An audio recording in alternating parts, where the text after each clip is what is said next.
Truth about the future city. Vera loved big ideas.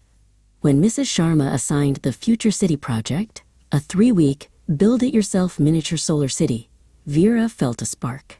She drew blueprints with tiny, efficient streets and tall, shiny buildings powered by the sun. The project was tricky, requiring functioning solar power elements and wiring. Vera started strong, cutting out cardboard buildings and painting roads. But then, a new online puzzle game came out, and 3 weeks suddenly felt very, very long. Days blurred into nights. "I'll do the wiring tomorrow," she promised herself, as she leveled up her character or taught her dog, Sparky, a new complicated trick. Her dad, Mateo, would gently remind her, "Vera, how's the power grid coming along?" Then, the night before the presentation, panic hit like a thunderstorm. The model was half finished, the buildings were uneven, and the crucial solar wiring was still coiled in its package. Vera worked furiously, gluing everything down, but there was no time for the complicated electronics. The next morning, Vera placed her shaky, incomplete city on the display table. Mrs. Sharma walked by, inspecting the designs. "Vera, the structures are creative, but tell me about the power grid. Did the solar cells connect easily?" Vera's mind raced. "If I tell her I forgot, I'll fail the entire technical portion." A cold knot formed in her stomach. "Oh, the wire," Vera blurted out. It snapped right off the bus this morning, Mrs. Sharma. I had to toss the broken pieces."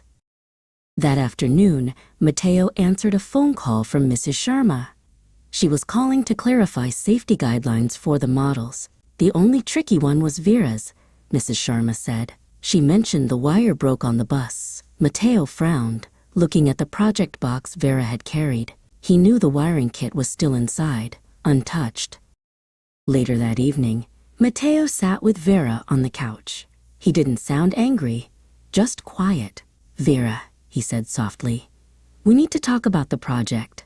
I helped you pack your bag this morning." The solar wiring kit was still sealed in the drawer.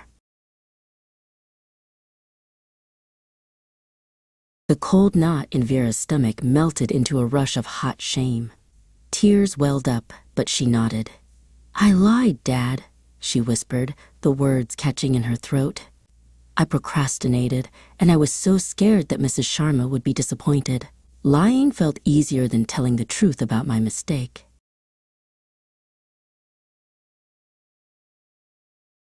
The consequences of lying are always harder to carry than the consequences of a mistake, Mateo said, hugging her tightly. Vera had to face a lower grade and finish the wiring over the weekend. But as she started soldering the circuits, she felt a powerful, light feeling of freedom. The truth felt heavy going out, but light coming back in.